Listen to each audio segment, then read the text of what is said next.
Welcome back to the Paddle and Fin Podcast Network. We're brought to you by Pelican, built tough for all situations. Go to pelican.com. Yak Gadget, for all your fine kayak fishing accessory needs. Go to yakgadget.com. Eastport Marina, on the beautiful shores of Dale Hollow Lake, for all your lodging, kayaking, and fishing needs. Go to eastport.info. Now let's get this show started. What is up, everybody? Welcome back to another edition of Chasing the Tide. It's your saltwater connection on the Paddle and Fin Podcast Network. I'm your host, Dustin. I'm going to have a good show tonight. Get back in the swing of things. I'm finally winding down from a long and tedious outage at my big boy job. So that means more water time and some more fishing in the future for sure. It's really tough not being able to get on the water when you're used to going a lot, man. It just, it hurts the soul. You have no release. You have nowhere to, just sit and contemplating things. When you're out there fishing by yourself, sometimes that's a big plus, being on the water, just being to just be out there and immerse yourself in your own thoughts. There's some beautiful areas out there you can do that in, and I sure been missing it. So yeah, getting back on the water, looking forward to that. But let's go ahead and get on with the show. We got a repeat offender tonight. We got a Louisiana feller in here, Mr. Brock Miller. We're gonna bring him in and see what's been going on. What's going on now? What's up, man? Good to be back. I appreciate you having me back on here. Repeat offender in the house, coming back. Hard to believe this is my third season of Chasing the Tide. Never would have thought we'd still be going, but we just keep adding shows with the Paddle and Fin crew, and we're just rolling along. That's it. Keep hammering. Pretty good ride, man. It'll pay off eventually. Yeah, it's been a pretty good ride for sure. We just wrapped up the Houston Fishing Show yesterday. Since last Wednesday, a lot of good stuff come out of the show. Some new baits, new colors. A lot of people do like the custom corkies, and if you're a bait company or a company in Texas, that's where you go to get exposure. Apparel companies like Troubadour, Prime Gancho, and them, they all come out and feature all their new gear and everything. Just like my rod hookup, Waterloo. They always got a big booth there, along with Fish Tackle Limited, which is a big Jackson dealer. So we had a good time. Some local Texas companies. They come on out and showcase their goods. We had have you seen those Turtle Box? Oh, the audio speaker. Yeah, I've seen those. Yes. Yeah. We're gonna give a big shout out to them, because we're gonna have them on the show, and they hooked it up. I was out there rigging today and blasting that speaker, man. Had a little Eric B and Rakim on there, some old school rap, and about had to turn it down and keep neighbors from coming outside. Yeah, I know there were a couple. That little thing rocks, man. Yeah, there were a couple Louisiana companies that went over there too. I know Death Grip, Lane Red Zimmer, Alert, Four Horsemen. I went by Four Horsemen and talked to Roger and got some restock on my corks. That's the only ones I use. There you go. Hey, that's the same thing. Covering water, and you want something loud and get their attention. Yeah, they last forever too. Something about them plastic beads, those bigger beads just they got a good knock to them too, Yeah, they last forever until you break them off. Yeah, yep. Calls them on in. But yeah, what's been going on with you? I've been busy finishing up with school. I got one more. Well, this will be my last semester, so I'm graduating this May from LSU. Busy with work. Hadn't been fishing much. I was telling you earlier, I think I fished twice saltwater this year. I've done a couple little pond trips in between, just to fight the urge to go all the way down there. But it's been paying off. A lot of work, a lot of builds and stuff with the Louisiana Custom Kayaks. So it's been busy, but it's been fun. Yeah, that's it, man. Y'all been blowing up, man, with the just all y'all's builds and all the custom stuff y'all are offering with the deck kits and everything, and just everything y'all have to offer actually. But yeah, if if anybody didn't catch their first time Brock was on, just give everybody a quick backstory. Yeah. Where you're from. You're wrapping up school at LSU, and then and then we'll lead into the Louisiana Custom Kayaks and kind of take off about the details about how that started and what all's offered and everything like that. Okay. Yeah, I'm about to graduate from LSU. I'm a pretty old soul. I'm right at 22. So I'm definitely a younger face than most of the guys in the industry.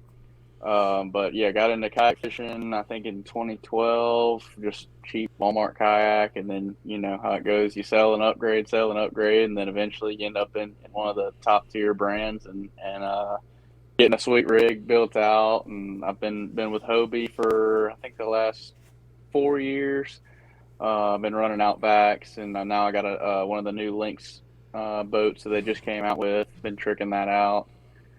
But yeah, started Louisiana Custom Kayaks in 2020, right when COVID and everything hit the fan.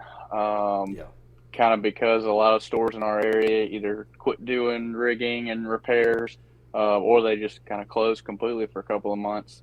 Right. So, everybody can't go to movies and concerts and stuff. So they went fishing. They're still breaking their boats and needing work done. So I had a little background in it and had a couple of guys reach out to me about working on their boats, and kind of snowballed, started picking up a few products, and now I got a little warehouse space right here in Baton Rouge. I got a place to keep all my stuff, all my inventory. We've had as many as it's a 1,500 square foot warehouse, and we've had as many as 10 or 15 boats in there at one time. So you can't even walk around in there at times. Yeah, that's pretty cool, because the last time you were on the show, I want to say that's about the time y'all were really starting to kick that off. Yeah, I don't know if I had the warehouse then. It was You didn't have the warehouse, but y'all were just starting to kick off. Yeah. Louisiana Custom Kayaks. Yeah. Yeah, I did it kind of out of my house for a while, and then ended up getting like 6 or 8 boats in the yard at a time, and they were kind of like, all right, we need to move this somewhere else. So yeah, just kind of forced into moving somewhere else, and it's kind of like a forced growth, but it kind of pushes you to sell more and do more and kind of build a little faster.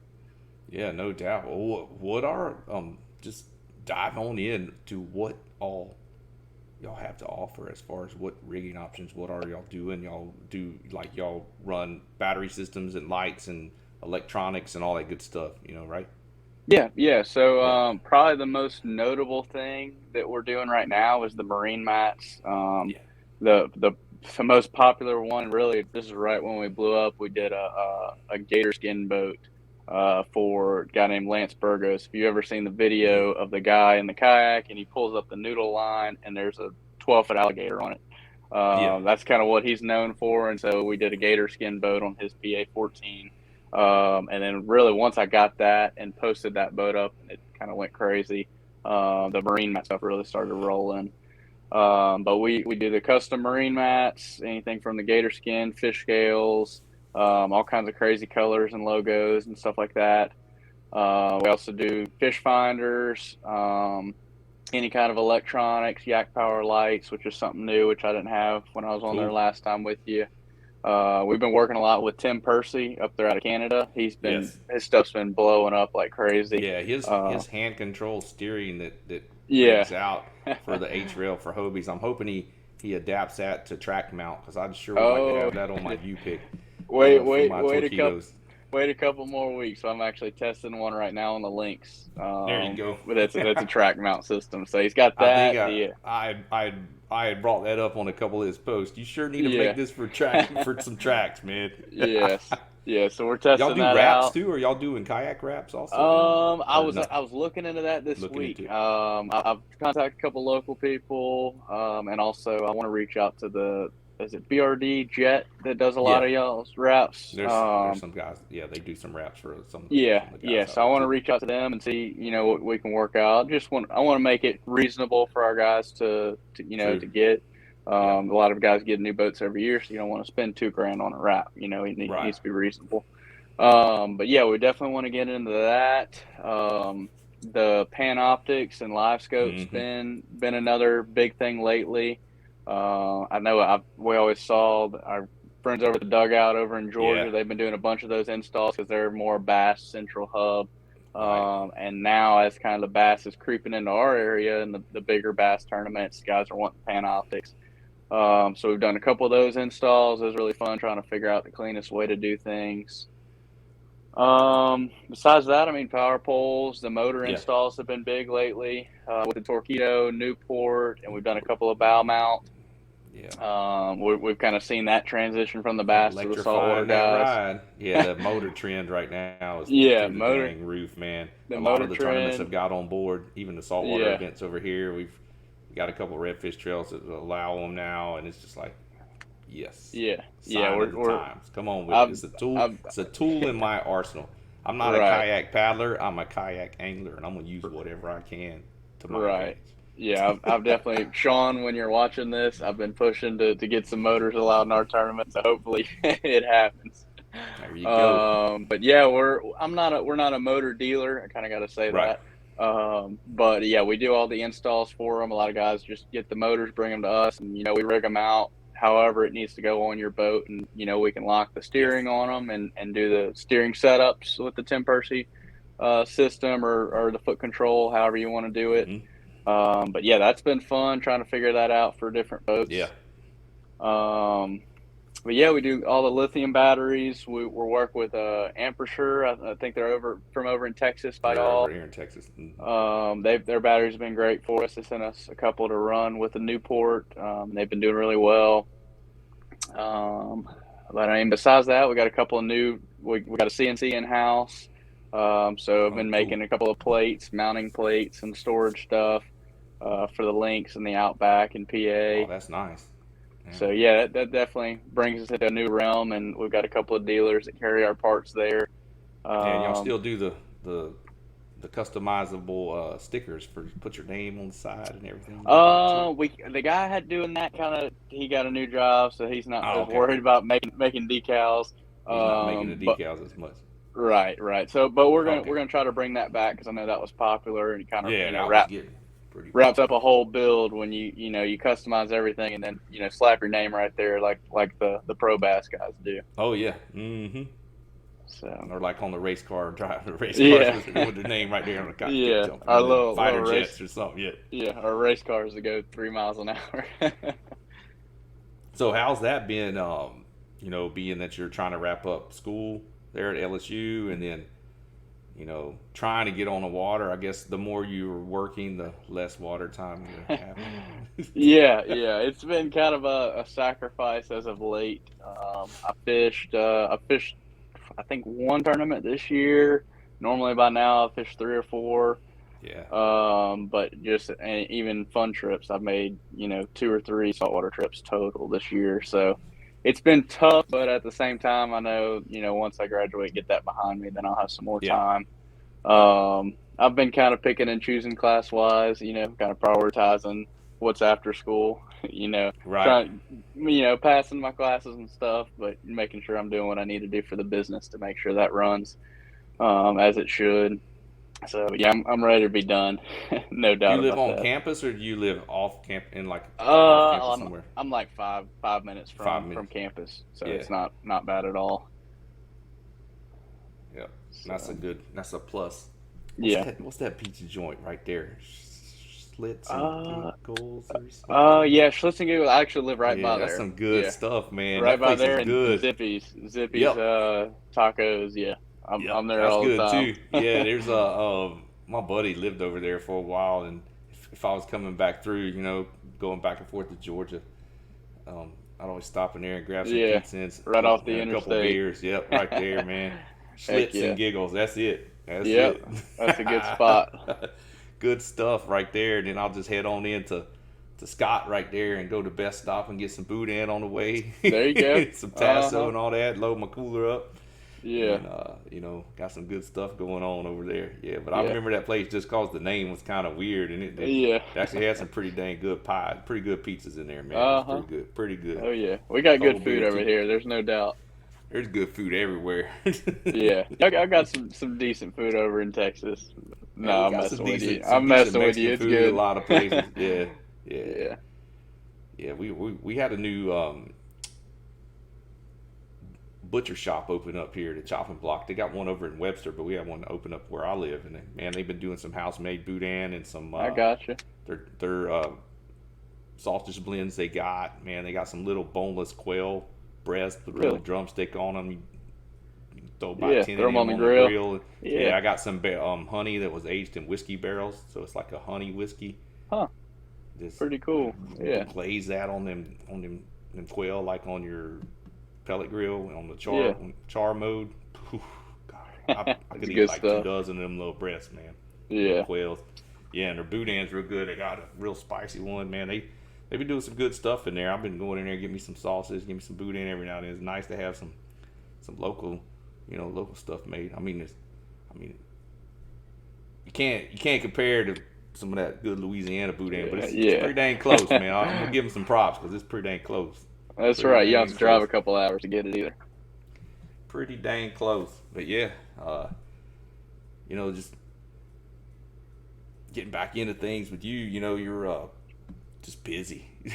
It seems like you just like the company's always growing. The Louisiana Custom Kayaks is growing, and then you also have that. Are y'all still doing a social media company? Yes, I work with one of my buddies. We're actually starting to work on a new project tomorrow. But yeah, I got my buddy Colin Everett.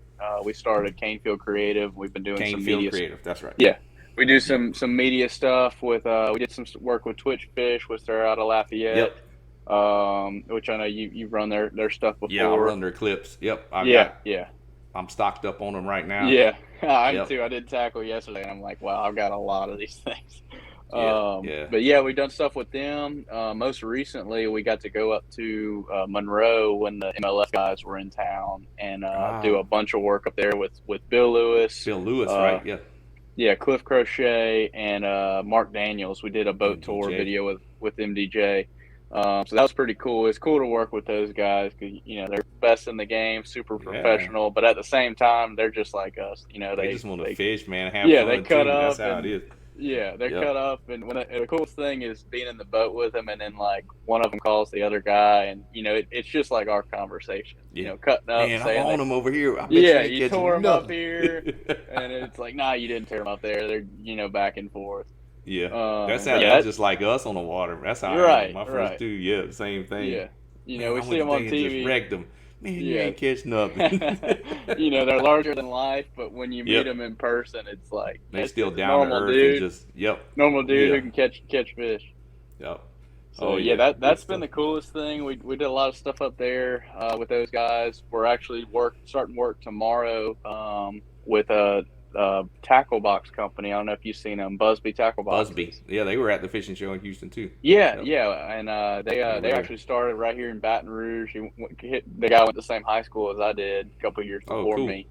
So we're going to start doing some media work for them. But yeah, it's been growing, and we do all the Louisiana Custom Kayak stuff. Try to keep super high quality stuff out there. Gotta have the content. We kind of set a standard for the stuff that we're going to post, and stick to that. Don't go below it. Y'all have had some cool little short videos because that's all the trend right now is them reels and short videos with cool audio and just everybody's got a short attention span. At least with podcasts, you can just listen to them in the truck when you're driving to your tournaments or driving on the road or taking a longer trip. Got windshield time. That's the cool thing about podcasts. You can just sit there, but like when you're sitting there scrolling, waiting on something, you're just scrolling through all them little short videos. Man, that thing's taking off. Y'all done some really cool ones with LCK for sure. The short videos, and then the other thing that we've done that's been like I guess kind of unique is like when we do a big build, I'll push it out there in the water, tie a line to it, and then throw the drone up, take a bunch of those overhead shots because it's something that a lot of people never seen before. Right. Just like a kayak in the water, nobody in it, shows everything that we've done on it, shows a marine mat and all that, the lights and stuff. So just trying to do something unique.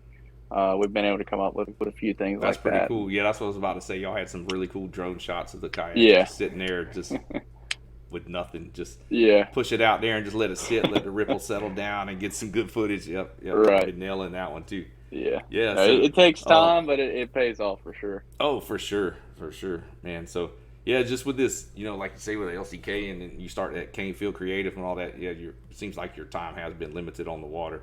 But you said you did get to fish a couple tournaments.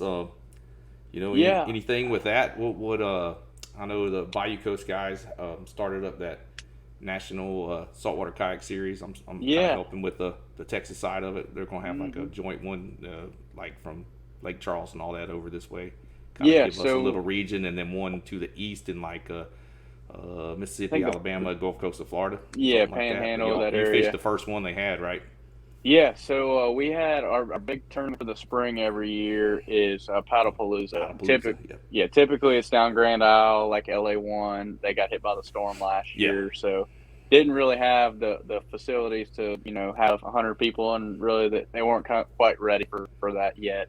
So we moved it to Highway 23, which is where Fallen Tide normally is. Yes. And then what they did was this year with the National Kayak Series is they made that tournament on a Friday before the tournament.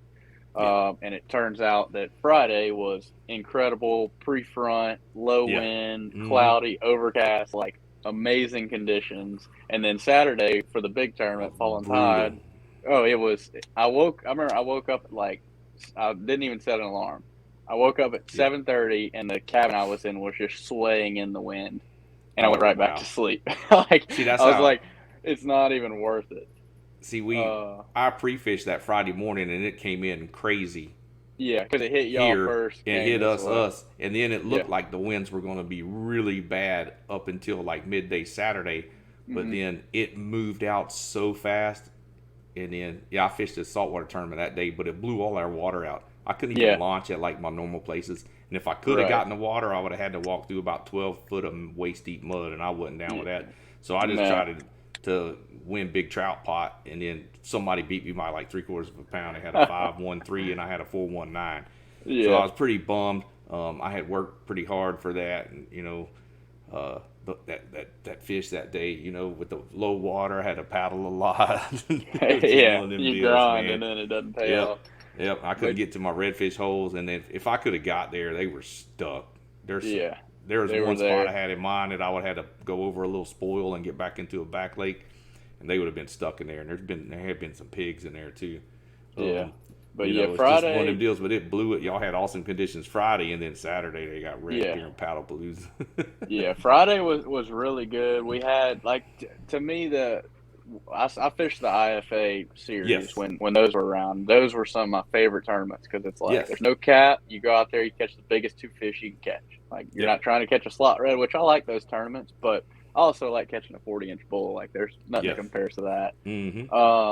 So they changed the NSKS, and there was a 30-inch cap on this tournament, but you could submit an over. And it would count. Still count as 30. Right. So you're not penalized for catching a 40-inch bull red. Right. So I think I've launched Friday. Like I said, great weather. Caught a 30-inch red right off the bat. A couple of 17-inch trout. So I was in the mix, but wasn't really. I wouldn't have cut a check with that. And then sure enough, end up going in a pond and seeing a redfish tail, and it was like that big, and I was like, I already got a 30. I shouldn't cast at it, but I had a top water. I was like, let's see if it'll eat. Threw it over there, and sure enough, came out of the water, ate it, and it was like a 42. So I took a picture of that one just for the heck of it and submitted that one. And then I ended up kind of trading spots with some other guys who were on trout better, gave them some redfish spots since I was on some better reds, and ended up catching my biggest trout was 20.5, which Louisiana, that's a good trout. A good trout, yeah. Texas, but there's a couple 21.5s over there that some of the top guys. So I ended up with 30 and 20.5, so 50.5. I think the winner he maxed out his red and had like a 22.5, I think. So he got first. I ended up with second, so that was pretty cool. Got one of the first plaques. But I like that style tournament. It's go out and catch the 2 biggest fish you can catch, and lay it all out there. And normally it brings a lot. Like with the IFA, it was like the top guys in every region were going out and trying to get 60 inches, and it was like a slugfest at a lot of those tournaments. So that's kind of what I liked about it. So I know they got a couple. Yeah. Go ahead. When Sean brought that out, and kind of pitched some ideas, he was like, "Yeah, I kind of want it to be like the IFA style, just 2 fish, one trout, one redfish." Yeah. Yeah. And CPR, we get into, we can dive into that wormhole, but but it seems like it went pretty well. Y'all had a pretty good turnout. Qualified some people for the championship, which will take place the Friday before Fallen Tide. Yep, that's gonna be killer. A good tournament. That's when we used to have that IFA championship, and you'd have guys catching 20 bull reds a day. 20 bulls a day. And catching big trout. Yeah, so I'm looking forward to that one. I'm looking forward to see if Ride the Bull is going to happen. I know. I know they set a date for it. I think they're waiting to see what how far along the island. Yeah, gets. how far along Bridgeside gets, because that's the main kind of hub for everybody to stay. I know the one on the end of the island, which was Sand Dollar, is now Grand Isle Marina, and they didn't get hit quite as hard on the east end, like on the top side. Yeah, on the east end. We fished that in the day before. We fished that Thursday evening.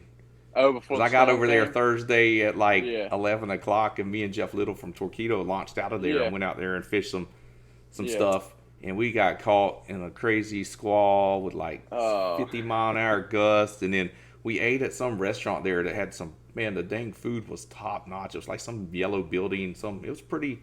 Oh, was it nice. A Starfish restaurant? Yes. Yeah, I'm hoping they come back. They had some good food, dude. I'm hoping they come back. I know they got hit really hard. They got hit bad. Yeah, we were in there Thursday night like nothing was going on, and had dinner and had some drinks, and then they're like, well, we're going to start getting out of here. And then they, when we were sitting in there, we got the alert that, mandatory evacuation by 10 a.m. Oh, yeah, and I told Jeff was like, should we fish anymore? I said, man, I just want to get out of here. I don't want to get stuck in no traffic with everybody trying to leave. And we actually got out of there pretty quick.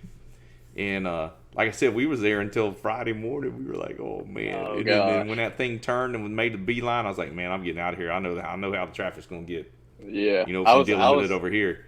Yeah, I was planning on going down. We were going to film a video with the rattle trap guys. So one of the main deals that I throw for the bull reds in deeper water is these big rattle traps, the super traps. I had a bunch of them with me because that's what I was going to do. I wasn't going to throw bait. I was going to throw artificials that whole tournament. I was going to throw crankbaits and rattle traps and big bucktails with 6-inch curly tail grubs on them. Oh, yeah, that'll work. But, yeah, we were planning on going out and shooting a video for that.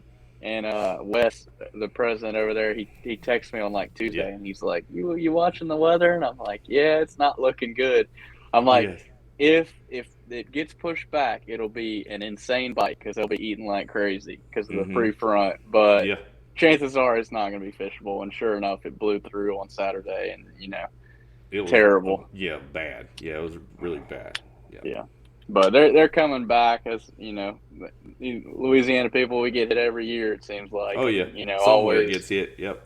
Always bounce right on back, man. Bounce right on back. Same thing with Texas. We take some pretty good hits and build back even bigger.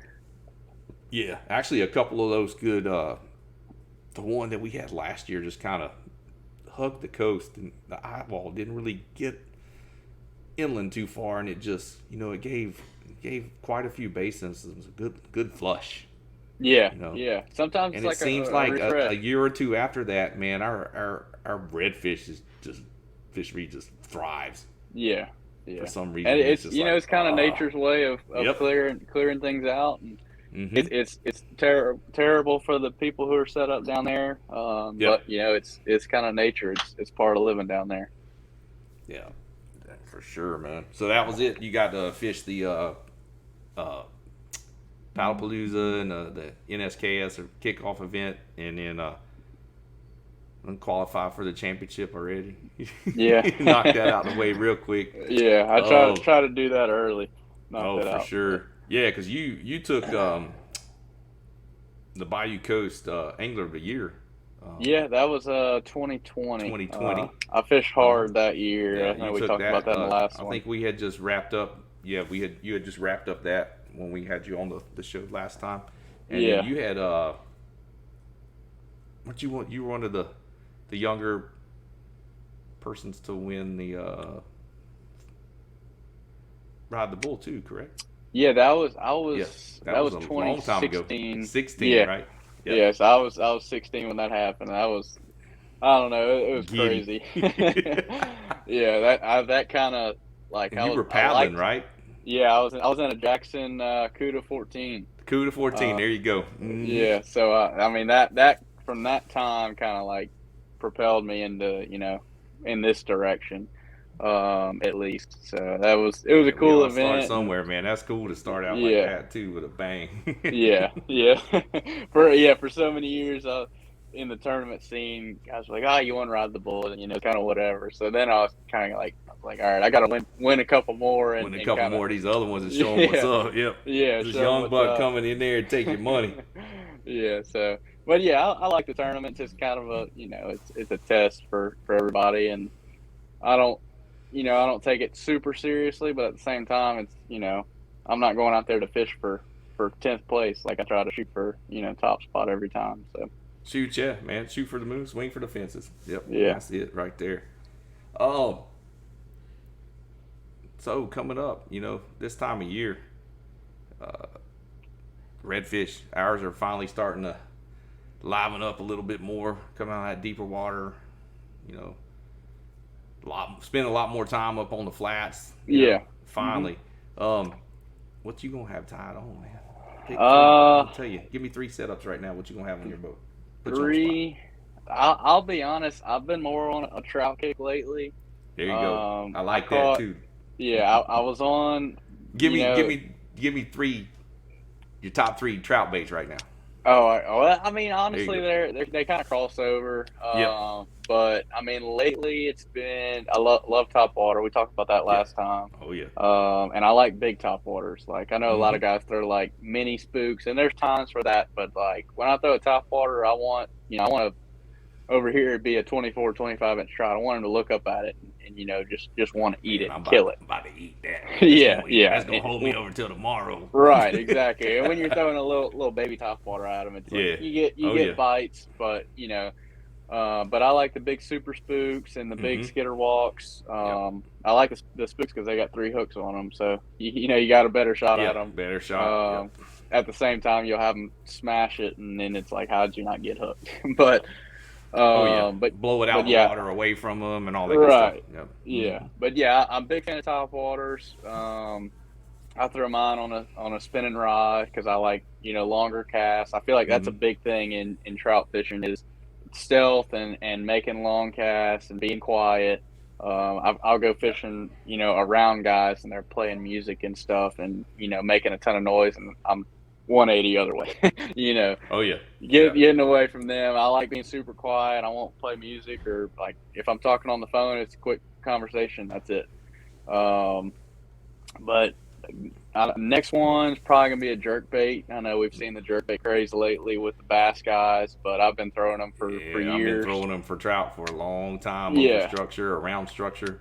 It's yeah, making it's making a surge over here too. yeah. Chris Bush from Speckled Truth. You got Jeff Brown over there in Pensacola. Oh Who does yeah, some I need lip to get some of his modifications baits. and runs them. They run like a foot and a half, and I can fish them on the grass flats. Oh, Right, yeah, yeah. dude, I need to get some of his. why'd I tell everybody? Why'd I post pictures of them? Yeah, and I shouldn't have ever posted a picture of them. I'm gonna tell you that right yeah, now. I got some other ones too. yeah. We won't Whew. go into too many details. I think we know the deal, but Whew. it's a very versatile bait. Yes. And it's also it works well around structure. Like Mm-hmm. the big trout and even redfish, like they like structure. They have a Yes. house. Mm-hmm. And there's Ambush points. ambush Yep. points. And like if you throw a jig at them or like a swim bait, it's Mm-hmm. it's not always easy to fish in these areas. You get hung up a lot. But a jerk bait, it's a spins. It bounces off of stuff. So that's definitely number 2 for me. Might have been what I caught my trout on for that NSKS. There you go. Mm-hmm. But I don't know. Third, I've been on a big swim bait kick lately. Big swim baits. Yeah, like mag 7 inch. drafts. Yeah, yeah, Mm-hmm. stuff like that. I've been kind of just quality over quantity. Yeah. I've always been like that, but I've fished around a couple guys lately where it's like, all right, if you want to catch a big trout, you got to focus on on catching that, and quit worrying about 14 inchers. Throw a big bait, fish the right areas. So I'd say that's my third one would be a big swim bait. For sure. It's I'm throwing some on an 8 and 10 aught owner beast hook. Like the big MC swimmer, like 7.5 inch. Yeah. Big, right just colors, big baits, and you don't get them down bit. there. Yep. Yeah, you don't get bit a lot, but when it happens, it's I tangled with one the other day, and it hurts still. I think about it every day. Oh, big girl. Yeah, and I the head shakes and all that. You just knew it wasn't a red fish. You knew it. Oh yeah. It hurts. Broke off on a piling, but they get over 25 inches. They're a different animal. Yeah. They're a different beast.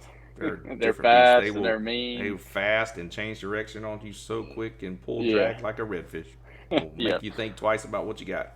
Yeah. So it's like you said, the jerk bait. Yeah, we'll talk about that a little bit. But the double D's over here that Texas Custom Lures makes them. And they swim I got down. A couple of those. They're not like an MR17 or MR27.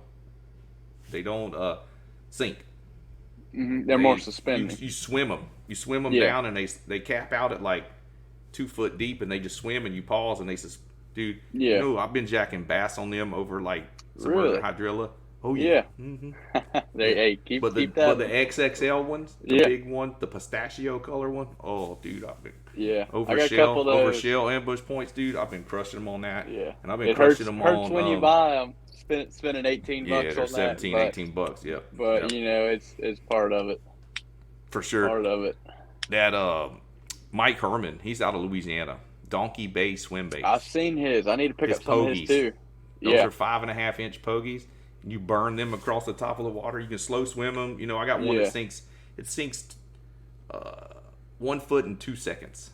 And he can make them where they sink faster or float. Yeah. I should have another one coming here pretty soon. I hope a floater.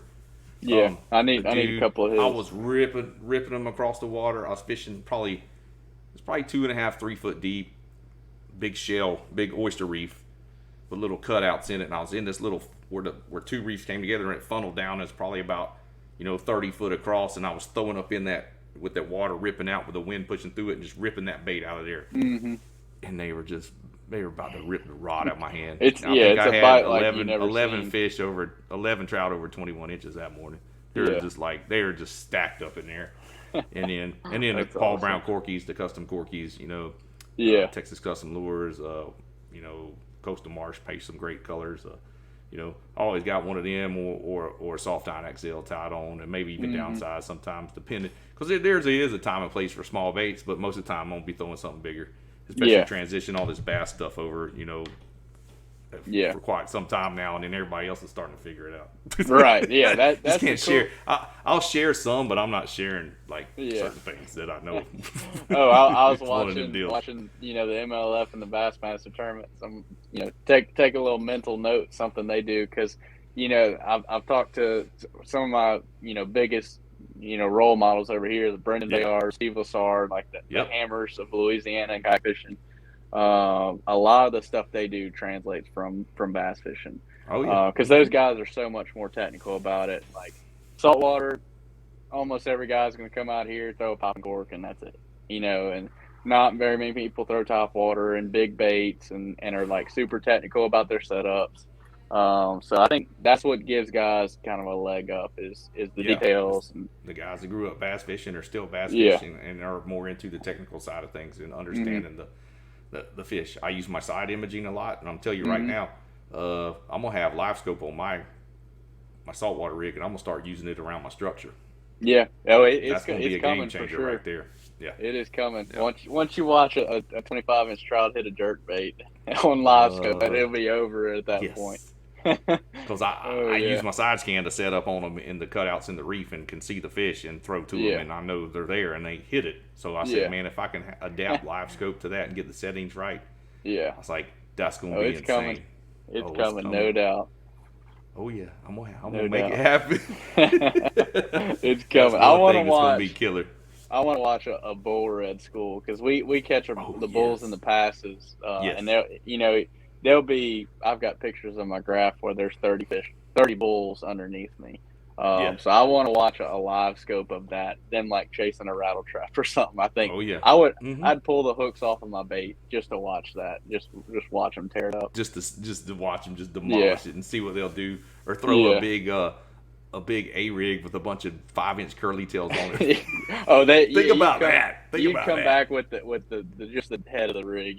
There'd be Oh, nothing left. there'd be Like nothing I've left. had a couple of I kind of helped work with Rattle Trap on beefing up the super trap, because Yeah. I kind of figured it out. A lot of like when the fish would get hooked on the outside of the mouth and the bait's just kind of dangling, other fish would hit that and then rip the hooks out of it. Like Yeah, it was, I'd come back with no hooks on the bait.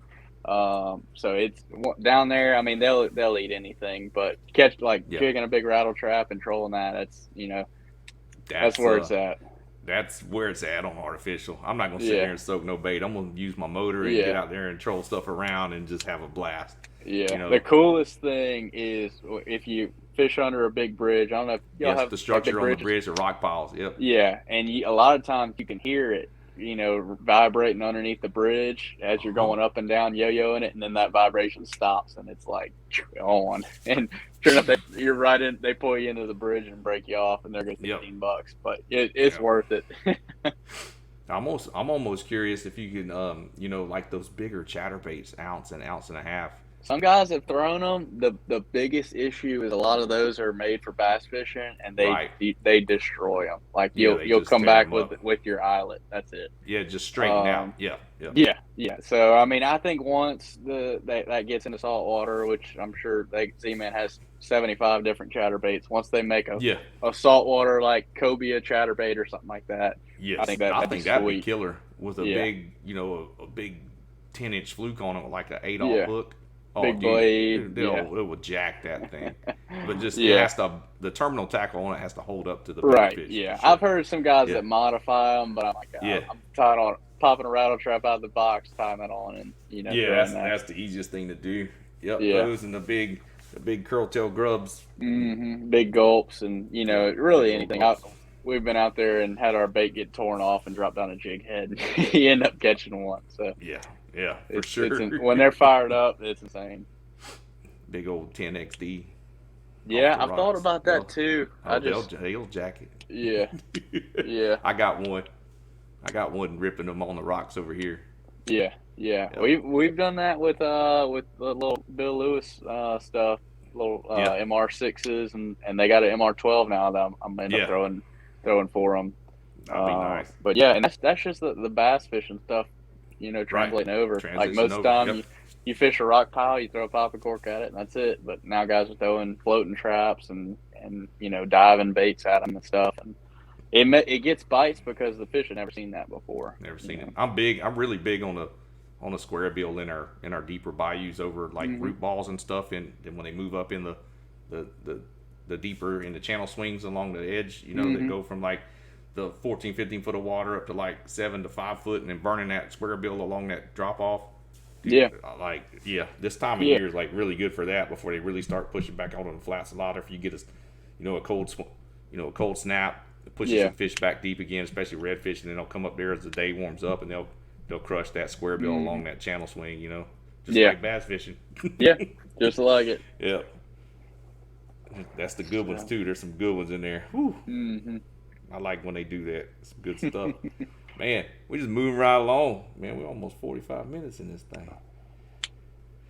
Going. So, another thing I want to get in, Louisiana, is sportsman's paradise, and I want to see, I know you're a young guy, and I know a lot of the up and coming anglers and stuff are a lot of people are being more, conservation minded, and I'm cool with that. I like the CPR events myself. Some of our redfish events are you got to bring your fish to weigh in and keep them alive, and you get a half-pound bonus. But then there's fish that, if they die, the weighmaster keeps them. You don't keep them. You don't get to keep your fish. Yeah, so I mean, it's different. But with all the stuff coming up with the CPR events, we just had our Saltwater Legends. It's the Trout. It's a boat event, but they actually had numbered scales, and they would zero the scale on video and then weigh the fish, and it locks in the weight on video and then they release the trout and don't bring them in and don't beat them up in the live well. Yeah. I thought that was awesome, especially after the freeze we had last year. So being a younger guy, up and comer, and this conservation minded movement, are you seeing any of that over there, or is it still more like, man, Meat I got my hole license, mentality. I can keep 20, I can keep 25 trout if I want to. Yeah, that's the problem with. I don't know. I'll be careful about what I say, but Right. I was raised, understand. I understand. I was Yeah. raised the same way. Like my grandpa loves keeping fish, and we'd jabber back and forth about it. Like, oh, you shouldn't have kept that 6-pound bass because he's got a place up in North Louisiana, a private lake, and he keeps the big ones. I'm like, don't keep them. I want a 10-pounder. Let them things spawn. I know. But it's the Louisiana mentality. It's the difference. Yep. Right. And I think it's moving in the right direction conservation wise. I know there's been talks about, making the trout limit smaller and also having a slot, moving up the minimum size, because 12-inch trout, that's not very much meat on there. When you got 25 of them, it's a decent amount of meat, but at the same time you're killing a ton of fish. And I think because there's a lot more 12-inch trout out there than those big trout, and even though those big trout might lay more eggs, you got more 12-inch fish. The biomass of that is more than what those bigger fish hold. So you're laying more eggs with those smaller fish. Yeah. But I like the bigger fish to lay eggs and have those genes carry on too. Right. Yeah. Exactly. You need both. Yeah. You need both. You need both sides of it. Yep. Yeah, I did a lot of research on it. One of my good buddies, Ty Hibbs, who's a captain over here, he's actually I think he graduated with some kind of biology degree, so he's like super scientific about it. And he's also a big proponent for conservation, catch and release. But I think it's moving in the right direction. It's tough to sway these stubborn Louisiana people from filling up ice chests full of fish. But I mean, me personally, if people ask me to keep some fish, I'll go out and keep a few trout. And redfish wise, I won't keep one over 22, 23 inches. One, because I like tournament fishing and I need those better quality fish, and then two. Yeah, and two, it's that they don't taste as good when they get that big, and I think it's just better for the fishery in general to let those bigger fish go. And then bullheads, there's that does grind my gears when people are out keeping bullheads, because they allow you one over slot over here per day. But per day, we get one per year. Right, and that's the problem. And you got guys that go out and they're like bullhead captains, and they go put people on bullheads with cracked crab on the bottom. But I mean, that between that and the pogie boat issue over here, it's a problem, and hopefully they're going to address that. And it's all about money. That's what it comes down to. Right, it is, and that's like over here. We had those from Sergeant South. We just had our order put in for 17 to 23 inch. You can only keep 3 trout now. It used to be 15 to 25 and 1 over 25, and you could keep 5. Well, it was 10, several years back, but our trout fishery had come to life after that 5 fish reduction. Yeah. And then now this is what's going to help. People were like, well, why is it that slot? And, well, it just comes down to the biomass of there's more fish in that 12 to 17 inch range that's going to lay more eggs and recover the fishery faster. And just some people just couldn't grasp that for some reason. And I'm all for it, having a fishery for kids and grandkids to, enjoy later on in the years, Yeah, I completely agree. To me, it makes perfect sense why we would, not keep, 20 plus inch trout and big bullheads, but to other people, it's like, and I get the people who go fishing twice a year and they want to get some meat. But at the same time, you can, once you got some in the freezer, there's no point in stockpiling it. I don't really like to put them in the freezer anyways. I'm going to take a couple home. I'm going to eat them that same day. Or fillet them, put them on ice for the next day and make some ceviche or do something, same thing. And those big bull reds don't fare well on the table. They're pretty rough. Their bloodline's gigantic. Yeah, I mean, you're gonna get some meat out of it, but it's not as good as one of them little 21 or 22 inches on the half shell. It's just the Louisiana mentality. Yeah. I like I said, I think it's going in the right direction. There's a lot of people speaking up about it. Yeah. Trying to push it in, towards being more conservation minded. Because I mean, if you look at it, you got 30-inch trout caught all the time in Texas. We got big trout up to 30 inches caught in Mississippi. And places that are our next door neighbors, and then we got all the bait in the world. We got the Mississippi River that feeds everything with all the nutrients and everything it needs. Yeah, that it brings. So I think we have the potential to be a big fish kind of factory. It's just not everybody's going out trying to catch a 30 trout. Calcasieu was in its heyday a well-known trout fishery, and I mean, I'm sure there's still some fish around, but it's just not like it used to be. Yeah, and there's definitely some around. Tommy Madrine out of Grand Isle, he somehow catches them. That spot will have 100 boats on it every weekend, and he'll pull up on a Tuesday and catch a 28-inch trout off of it. So I mean, it's they're out there. You got to know how to catch them. There's not as many of them out there. So and that's what makes the chase fun. Yeah, trying to get the ones over 28. Yeah, they're definitely a rare breed for sure. Well, man, it was pretty cool having you on. Thanks for that little tidbit right there. We kind of got down the track on that conservation thing, and it's good to hear everybody's input on all that with the way things are going. And y'all, I hope y'all enjoying this segment here with Brock, and you can go find him on social media. Marshakin, that's with 2 Ks. That's on Instagram, and then you can follow Louisiana Custom Kayaks at LA Custom Kayaks on Instagram. Y'all got a Facebook page too? Yeah, Facebook, YouTube, TikTok. All would be LA Custom Kayak, or Louisiana Custom Kayaks on Facebook. Yeah. Don't worry about the personal. Hit up the business Here, page. the business one. Trying to grow that. But hit us up on that. We got a website with all of our products and a couple of builds on it.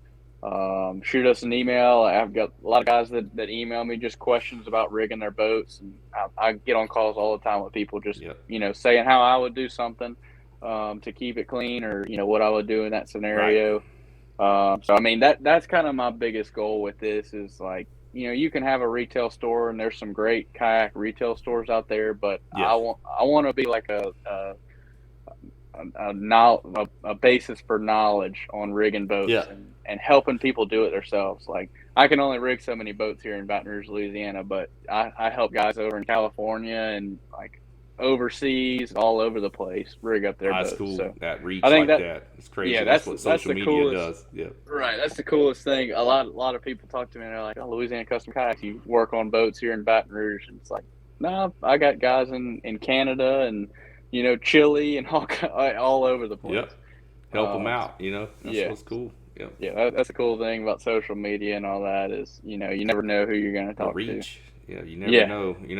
Like seeing the reach of the podcast is the same way. You're like, man, somebody in like Pakistan was listening or something, or like Sweden and Norway and Thailand, and it's like, wow, Australia, New Zealand, Tonga. You got some listeners in all these little places. You're like, wow, that's pretty dang cool. Right. That's the coolest reaching thing out about and hear all that. It's just instantaneous now. With when I was younger, you had to dial that telephone, reach out.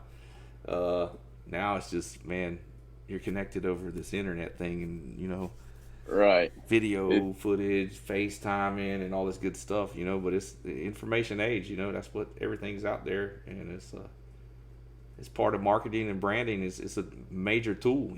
So use it. That's what I'm studying in school, and I'll be honest, I learn more from researching on my own through YouTube and learning that stuff, and also trial and error than I do in school.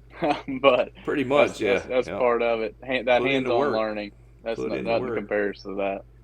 Yeah, and just like on the water, nothing compares to somebody telling you spots as to getting out there and learning the stuff on your own and putting the time Right. in the water, just the same way like you just said. Yep, exactly. Yeah, I tell guys all the time, they're like, "Oh man, I want to get into tournaments and I'll like go head first into it." And I'm like, "Dude, time on the water. That's the number one thing is seeing something, seeing it happen, and then replicating that later on is huge. It's a lot more than just like throwing one bait and fishing a spot. That's a giant piece to the puzzle right there. Exactly what you just said. Everybody out there, y'all just might want to rewind that spot and just try to listen to what he said one more time, because I will preach that over and over myself. Yeah, that's it. Yeah, man. Well, everybody go follow, LA Custom Kayaks, Louisiana Custom Kayaks, Instagram, Facebook, TikTok, YouTube, and then the Canefield Media. Yeah, Canefield Creative. Yeah, we're Canefield Creative. Yeah, we're on all the platforms for that too. We got some cool stuff cooking up, so that one's we're kind of doing a lot of stuff behind the scenes on that, but definitely some cool stuff coming. Oh yeah, y'all already worked with Bill Lewis and all that. That's a good foot in the door right there. And then y'all have some other stuff coming down the pipe. So yeah, Canefield Creative. That's CANE. Canefield. Yep. Right. That's on it, man. Well, cool. Any other shout outs or anything you want to some sponsors or anything like that? Upcoming events or something with Bayou Coast and anything? Yeah, I've been working with Bill Lewis for a while. There's some great guys over there. I work with Pack and Paddle over in Lafayette. They're great shop. Hobby dealer over there.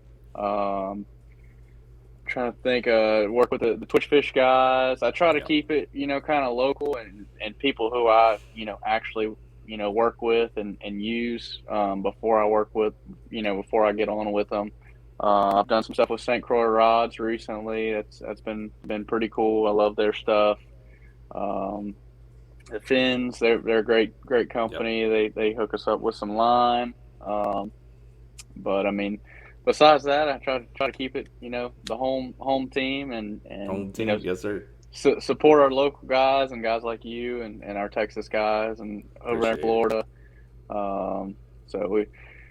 Try to keep it within the kayak community, because I think that's the best way for us to grow is building each other up and build each other up for sure. Working together on this stuff. So no doubt, man. I'll put that on the bottom. But yeah, thanks for everybody for tuning in. We appreciate you, Brock, coming on. I'll shout out to Bill Lewis myself, because this will actually air after the Caddo tournament next week, and I'll sure be having me a stutter step on the base of them cypress trees. I'm gonna tell you that right now. If there's some openings in the grass on the base of them trees, I'm gonna put a stutter step and just twitch it, and I can make that thing dance in one spot, dude. Yeah, that's a pretty unique bait, man, and not a lot of fish see it. I'll give you that right there. That and the trap. The trap's been a good bite lately. Yeah, trap bite's been real good on the pre-spawn. Yep. Yeah. For sure. So yeah. Shout out to Bill Lewis. They make some great stuff. I'll definitely have some of them. I gotta get some redfish footage on that stutter step. That's what I gotta get. There you go. I haven't got any of that yet. But yeah, man, we appreciate you coming on. Yep. Thanks to all the listeners. Without all the listeners, we wouldn't be possible. Thanks for supporting Paddle and Fin, Waterloo Rods, Trout Door & Co. Appreciate the support of this podcast. Everybody, it'll be that weekend. So yeah, I was going to shout out our event on Del Hollow, but actually this will go up the Sunday of that event. We got a 2-day event. Paddle and Fin's hosting at Eastport Marina. Hopefully that'll be a good turnout. But then also Chasin the Tide itself, along with 3 Bells Outfitters, is doing a May mixed bag challenge. It'll be your 3 best trout and 2 best redfish CPR on fishing chaos. The redfish will be capped at 32 inches. So with the catch board is what we're going to use something. That's what we're going to base it off of. I mean, you can use a check-it stick or a hog trough or something like that, but 32 inches is what you're going to max out on your redfish. So if you have one over, it's going to count as 32. And then basically the deciding factor is going to be the trout. Yeah, I like that. For sure. That trout's tough. Catching that 3 trout and 2 redfish. There'll be 3 blackjack trout pots up for grab, like little grab bags, some prize packs. The first 3 21-inch trout submitted will win some of that. There'll be a big trout pot, and then we'll pay out depending on how many entries. $60 total, $50 for entry, $10 for the big trout pot, and then the 21-inch blackjack trouts are like a little extra giveaway. We have some gift cards from Waterloo, 3 bills, and then the prize purse of the entry fees. Everything's going back to the pot except for the fishing chaos fees. Yep, should be a fun one. Run the whole month of May. Sweet. So Good luck to y'all. Real quick. Yeah. Should be good. But yeah, man, appreciate you coming on, brother. Always good to catch up with you. And looking forward to see what Canefield Creative and Louisiana Custom Kayaks got in the future. Yeah, I appreciate you having me on, and I'm sure I'll probably see you in a couple of months whenever we do that Texas tournament. I'll come over there, see if I can catch one of the big Texas trout. Come on. We'll be ready to go, man. Well, all right, brother. Well, we appreciate you, and everybody, thanks for tuning in. We appreciate y'all too. All right. Next time, later.